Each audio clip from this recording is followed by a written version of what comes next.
انہوں نے حضرت صلی اللہ علیہ وسلم سے کہا کہ آپ نے فرمایا جب آدمی ثواب کی نیت سے اپنے اہل و عیال پر خرچ کرے پس وہ بھی اس کے لیے صدقہ ہے۔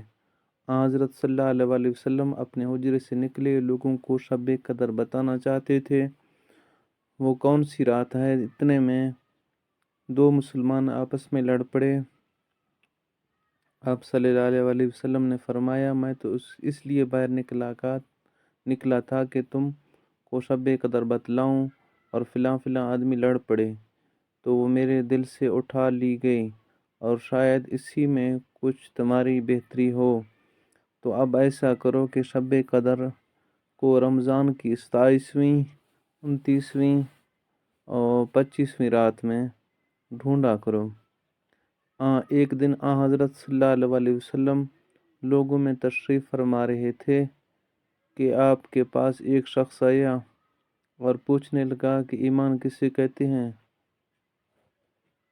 آپ صلی اللہ علیہ وسلم نے فرمایا کہ ایمان یہ ہے کہ تم اللہ پاک کے وجود اور اس کی وحدانیت پر ایمان لاؤ، اور اس کے فرشتوں کے باوجود پر اس اللہ تعالیٰ کی ملاقات کے برحق ہونے پر اور اس کے رسولوں کے برحق ہونے پر اور مرنے کے بعد دوبارہ اٹھنے پر ایمان لاؤ۔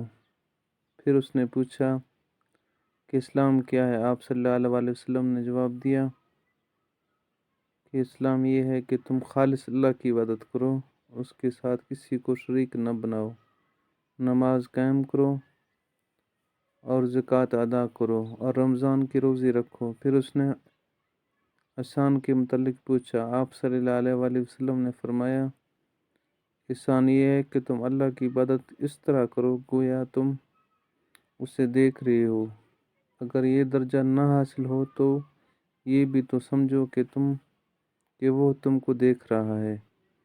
پھر اس نے پوچھا کہ قیامت کب آئے گی؟ آپ صلی اللہ علیہ وسلم نے فرمایا کہ اس کے بارے میں جواب دینے والے پوچھنے والے سے کچھ زیادہ نہیں جانتا، البتہ میں تمہیں اس کی نشانی بتلا سکتا ہوں۔ وہ یہ ہے کہ جب لونڈی اپنے آقا کو جنے گی، اور جب سیاہ اونٹنی کے چرانے والے دیہاتی لوگ ترقی کرتے کرتے مکانات کی تعمیر میں ایک دوسرے سے بازی لے جانے کی کوشش کریں گے۔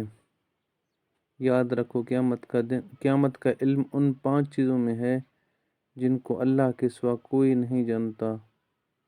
پھر آپ صلی اللہ علیہ وسلم نے یہ آیات پڑھی کہ اللہ ہی کو قیامت کا علم ہے کہ وہ کب ہوگی، آخری آیات تک۔ پھر وہ پوچھنے لگے، پیٹھ پر کر جانے لگے۔